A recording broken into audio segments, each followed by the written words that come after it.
এই বালগুলি এমন জুলেছে একদম ঠিক অরুণ দা 30 টাকা নিয়ে সঙ্গে সঙ্গে বেলা খেয়ে নিচ্ছি এরকম পাগল আমার এখন পর্যন্ত হলো না। কেন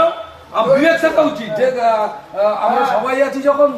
নিজে মার খাবে এবার একটা করে বিস্কুট খাই তা না নিজেদের সাধু আগে ঢোকায় আমাদের সবাই আরে আমাদের এতগুলি লোক দেখিয়ে ফটো তুলে ভালো কথা বলে না। হ্যাঁ আমাদের এতগুলি লোক দেখিয়ে ভিক্ষা চুদিয়ে খায় আগে নিজে আমরা কিন্তু এত সব কিছু তো ওইরকম আমরা কিন্তু এত লোক শালা কিনা বলছো সব কিছু তো শালা আছে না বললে আপনি বললাম একটাই শালাকে বলছো আর তো কে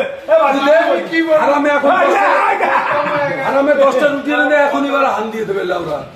দিকে টাকা ডাক্তার বারণ করেছে খাওয়া রুটি খেতে বারণ করেছে পাগল চোদাগুলি ঠিক আছে ডাক্তার মানা করেছে আমার কথা ঠিক আছে টাকা দিয়েছে এক জায়গায় লাস্টে